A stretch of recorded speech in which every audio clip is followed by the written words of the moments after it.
ဒီနေ့တော့ကျွန်တော် channel မှာကျွန်တော်ဗာပြောမလဲဆိုတော့ကျွန်တော်အတုံးစုံလေးပြောမယ်နော်စက်မိဆက်ရဟိုအကြောင်းဒီအကြောင်းပေါ့ဗျာအကုန်လုံးနော်ရှိသမျှအတုံးစုံဘောမရီရက်ကွက်ကအကြောင်းအရာတွေပေါ့ကိုယ့်ဘက်ကအကြောင်းအရာတွေအတုံးစုံပေါ့ဗျာနော်ဘောမရီရက်ကွက်ကအတုံးစုံလေးအရင်ပြောမယ်နော်ဒီနေ့တော့ဇိုဖုန်းနဲ့ပတ်သက်ပြီးတော့မှတချို့တလေကအခုဆန္ဒပြဖို့အတွက်ပေါ့နော်ဇိုဖုန်းချစ်သူများဇိုဖုန်းချစ်သူများကိုဆန္ဒပြဖို့အတွက်တချို့ကတော့လှုပ်ဆော်နေတယ်ပေါ့နော်အဲ့ဒါကတော့မောင်ကအော်ထားတာပေါ့ဗျာဇိုဖုန်းချစ်သူများမင်းတို့ကောင်တွေဆန္ဒပြဆိုပြီးတော့ဆန္ဒပြဖို့လှုပ်ဆော်နေပါတယ်မောင်ကတော့ဆွဆွဲရတယ်တရားဥပဒေကိုကြော်လွန်ပြီးလုပ်နေတာတို့ကတော့ရှောက်ပြောတော့ဗျာတရားဥပဒေကြော်လွန်ပြီးလုပ်တာအခုမှမဟုတ်တာနော်ဟိုရင်တွေကလုပ်တာနော်မောင်ကတော့အဲ့လိုអော်နေတဲ့အဲ့တော့ဇိုဖုန်းချစ်သူများနော်မင်းတို့ကောင်တွေဆန္ဒပြပါတဲ့နော်နောက်တစ်ယောက်ကတော့ရာဇာဆိုတဲ့မဘဒအကြီးစားရာဇာဆိုတဲ့မဘဒအကြီးစားကတော့၄နှစ်အတွင်းကိုစစ်တပ်ကိုထောက်ခံလာတာပါရတယ်လဲဆိုတော့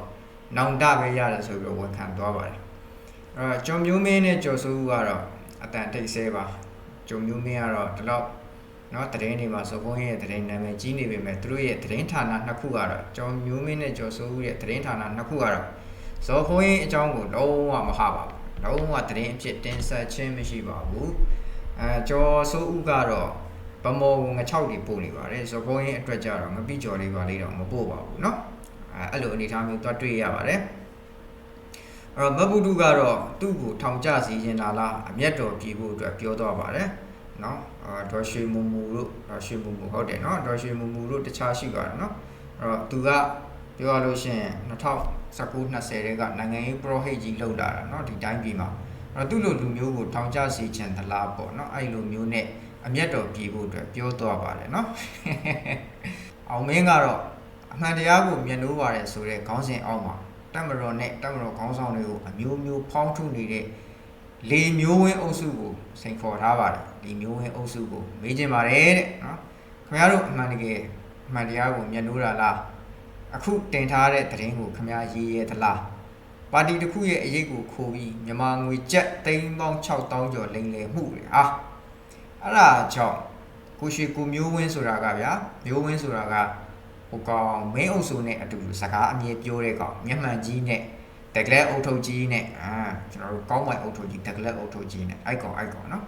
အဲ့တော့ပါတီတစ်ခုရဲ့အရေးကိုခိုးပြီးမြန်မာငွေကျပ်3,600,000ကျော်လိမ်လည်မှုနော်တဲ့အဲ့ဒီကိစ္စနဲ့ပတ်သက်ပြီးခံစားခဲ့ရသူတွေရဲ့အင်တာဗျူးတွေကျွန်တော်မှာရှိတယ်ဒါကအမည်ပဲရှိသေးတယ်အဲ့တော့ခင်ဗျားရေးချင်တယ်ဆိုရင်ကျွန်တော်ကိုဆက်သွယ်လိုက်ပါတဲ့အဲ့ကိစ္စထဲဝင်ပတ်သက်နေသူတွေကခင်ဗျားနဲ့လက်တကမ်းအကွာမှာပဲရှိတယ်တဲ့ကျွန်တော်ကိုခမ ्या ကဘာကြောင့်မရေးတာလဲဆိုတော့မမေးနဲ့ရေဘေးကိစ္စနဲ့ပတ်သက်ပြီးသတင်းရေးဖို့လုပ်နေလို့အဲ့ဒီဝင်းကမောင်းထုတ်ခံရပြီးပြီတဲ့နော်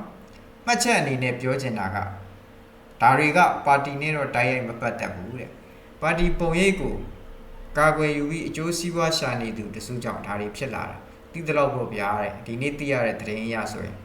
ဟိုကောင်းဆော့ခွက်ကကြက်တူရေရုပ်ပေါက်နေပြီလို့သိရပါတယ်တဲ့နော်အဲ့တော့အမှုတွဲလဲကြောက်ချီးပန်းနေတယ်လို့သိရပါတယ်တဲ့နော်အမှုတွဲဆိုတာဟိုကောင်ရဲ့အမှုတွဲပေါ့ဇော်ဖုံးရဲ့အမှုတွဲသူတွေလည်းတော့မသိဘူးနော်ကြောက်ချီးပန်းနေပြီတဲ့အောင်မင်းကတော့အဲ့လိုပြောတယ်အဲ့တော့ဒီကောင်တွေနောက်မှာတက်မတော်အကြီးကဲတွေကိုတိတ်ခါချဖို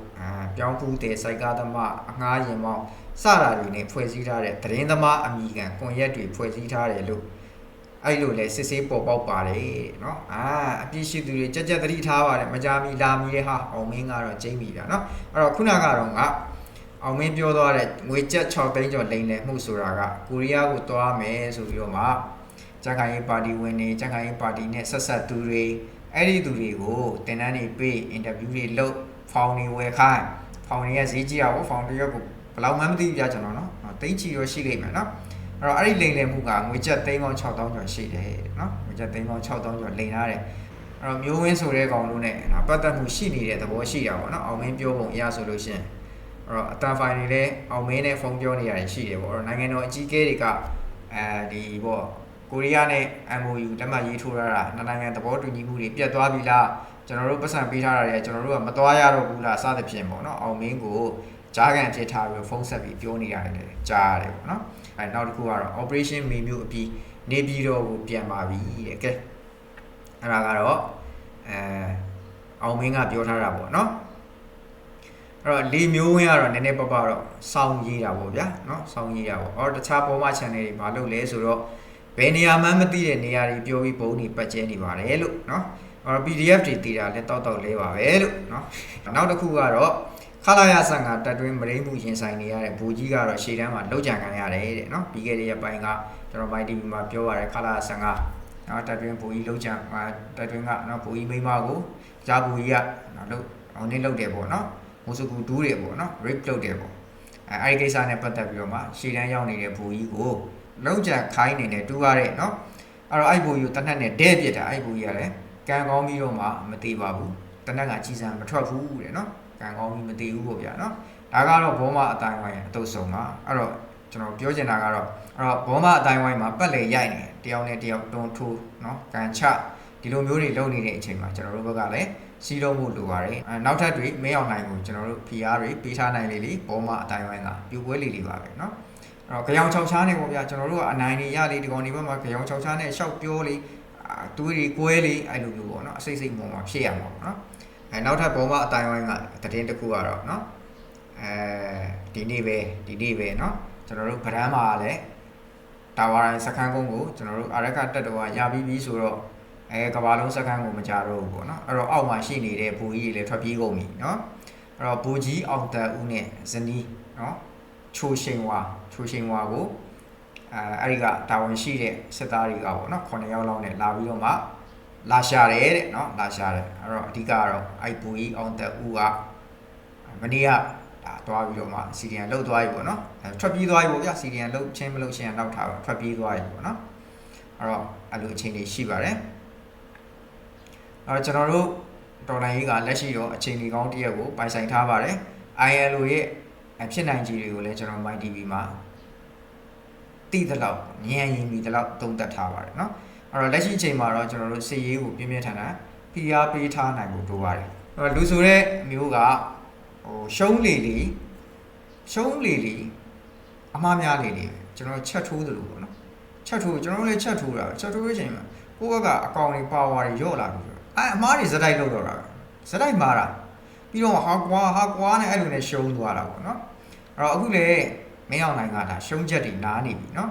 အခုဆိုရင်မြောက်ရီကစောင့်ကြည့်ရမယ့်အခြေအနေကိုရောက်လာပြီပေါ့နော်အဲ့တော့တက်မလေးလေးရဲ့ viewer တွေဖြစ်တဲ့ဆွေတော်ဘုံတို့တေဘောဘိုးတို့ဒါတွေကြာသွားပြီပေါ့နော်အဲ့တော့တက်မလေးလောက်ခံ viewer တစ်ခုကအနမ်းခွင်းပဲကြာတော့တယ်အဲ့တော့လေးကပုံမှာထိုင်တာလဲနှစ်ခွန်ကမှထိုင်တာအဲ့တော့ကုန်ပြီ viewer ကုန်ပြီတောက်တိုင်နေဖြုတ်ပြီးပြီလို့ပြောလို့ရတယ်အဲ့တော့အခုရက်ပိုင်းမှာလည်းမြောက်ရီဘက်မှာကြီးပေါက်တန်တွေကျွန်တော်တို့ကြားလာရတယ်အဲ့တော့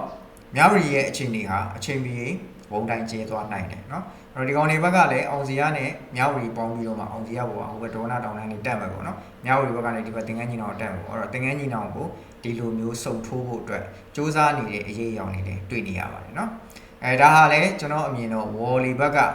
Wally viewer တို့ ticket play တို့အဲ့ဘက်မှာစခန်း၄ခုကျန်နေတယ်အဲ့စခန်း၄ခုမကြစေဖို့အတွက်ဒါစီရေးဖော်ဆောင်တယ်လို့လည်းယူဆလို့ရတယ်ပေါ့နော်အဲ့တော့ party တို့ကကျန်တဲ့စခန်း၄ခုကိုဆက်သိမ်းမလား